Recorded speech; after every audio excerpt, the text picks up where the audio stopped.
First Book of Kings, chapters 19 and 20 today. And I was going to say this one gets a bit weird, but I can't open every single video telling you that it's about to get weird. So I shall say this time I said that this is going to be perfectly normal for the Old Testament. We begin anyway with King Ahab and Jezebel. King Ahab has just come back from the God-off, which he lost, and then he had to kill all the Baal prophets. Previous video. Jezebel, her obvious reaction to this would be like, oh my goodness, that's quite serious. Our God didn't do anything because he doesn't exist, and this one did stuff, and that's pretty special. But no, she decides instead that she's going to send a message to Elijah that she's going to kill him. Elijah's response to that is to panic and leg it. I suppose it's kind of understandable in that Jezebel is the wife of the king and therefore presumably the queen, and the queen's after you, so fair enough.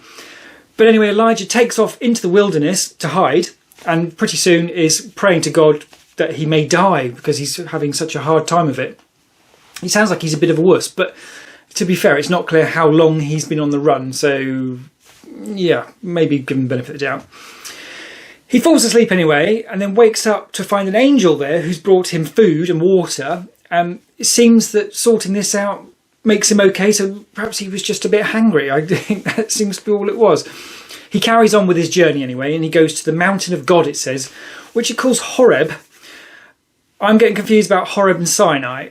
I think they may be the same mountain by different names, but then why is the Bible using both names? Not sure. I mean, don't think it really matters, but I suppose a point of interest, if that is the case, that Horeb and Sinai are the same. Anyway, Elijah arrives there and takes himself off into a cave to rest. We then have a very unusual event in that God says to Elijah, come outside the cave in a minute because the Lord is about to pass by. Which is, I mean, it's kind of like Santa, isn't it? When you're your local village, you hear the Santa thing and you go out to wave. This is the God version. Interestingly, this takes the form, or what follows, I should say, is that there's a terrible wind that's so bad it shatters rocks. There's an earthquake. Then there's fire. Not sure what sort of fire.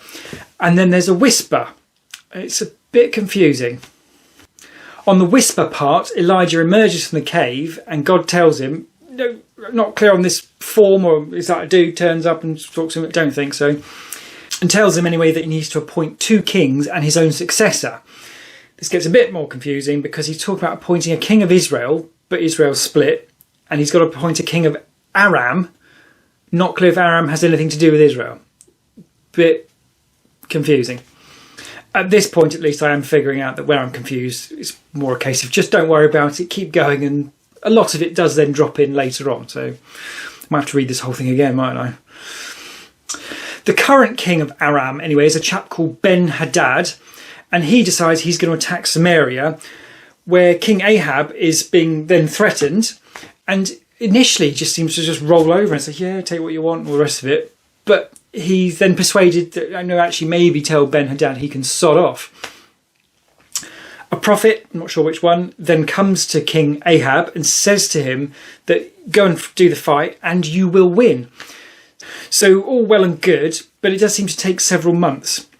So they go and do the fight anyway, and Ben-Hadad surrenders as God said he would. Ahab is supposed to kill Ben-Hadad, but then doesn't, spares him, similar to the Saul situation back in Samuel. God, as per the Saul situation, very upset that he told, apparently, Ahab to kill Ben-Hadad. Oh, the names. And he doesn't. Gets in trouble anyway. So in the short version of that story, apart from a bajillion names that are really difficult to switch between, God has appeared very cryptically and metaphorically and confusingly. And we have Ahab, who might still be a goodie, it's not quite clear, but has managed to get himself a death sentence anyway for being merciful. So kind of a slightly ironic ending for him, I guess. Or not ending yet, but it's not gone well, basically. In terms of the interesting points to come out of that, the first one, I guess the easy one, is that Jezebel, what a complete muppet. I mean, your husband comes home and says, you did this thing, and one set fire and the other didn't, and set fire despite the fact it was soaked in water.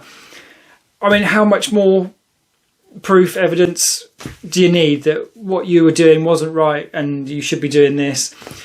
And she decides that, I mean, she's given that opportunity to redeem herself, doesn't take it, and that sort of idea of, I guess, doubling down on stupidity despite the fact the bull didn't do anything. I guess there are these people, aren't there? I mean, not in this context, obviously, but people who are given the opportunity to change their ways and don't take it. I guess that's realistic in that sense. The second point is it's similar with Ahab, I suppose. He's given the chance to redeem himself, and to some extent seems to have done so. It doesn't say he stopped sinning, so I mean he's given up the bull thing. It does seem, but we're not sure if he keeps sinning or not. But then gets in trouble for being merciful. I mean, we have had this before. Saul got in trouble for not killing someone he was supposed to kill. But it is difficult, isn't it? And it does make you wonder, how clear was the message that he had to kill this guy? I mean, if someone came to me, told me they're a prophet, so I need to go and kill my next door neighbour, it's not going to happen, obviously. So, I mean, it'd have to... What do you need to do that? But then I guess, to be fair, King Ahab has just seen a bull covered in water go up in flames from fire that came from the sky. So I guess, yeah, so maybe the double-edged sword of he got to have the proof that we don't have today. But as we've encountered before, it's better to be obedient than to do anything else. So yeah, I mean, if God does give you a clear instruction, it's clearly very important you do it. The third interesting point is the hardest of all, I think. It's this idea of God turning up in the wind that shatters rocks, the earthquake and the fire. But then there's a whisper, and it seems to be the whisper at which point he speaks to Elijah. Because that's what does it say? It's God is not in the wind, the earthquake or the fire, but in the whisper. I mean, it would seem that's perhaps suggesting, yes, we're not going to have these big overt examples of God existing, and it's going to be the quiet, subtle sort of things maybe. But then I'm also, as I've said before, I do get concerned that these things can be overread into. I mean, it's deep and it's clever and all the rest of it, so that's the sort of writing you do need to pull meaning out from. But I could be pulling that and someone could be pulling something completely different, so how do you know what the right one is? I don't know. We will soldier on anyway and see if we can find out a little bit more and see what happens to Ahab. Also, Elijah, not particularly present in this one, so we'll see if he turns up again as well.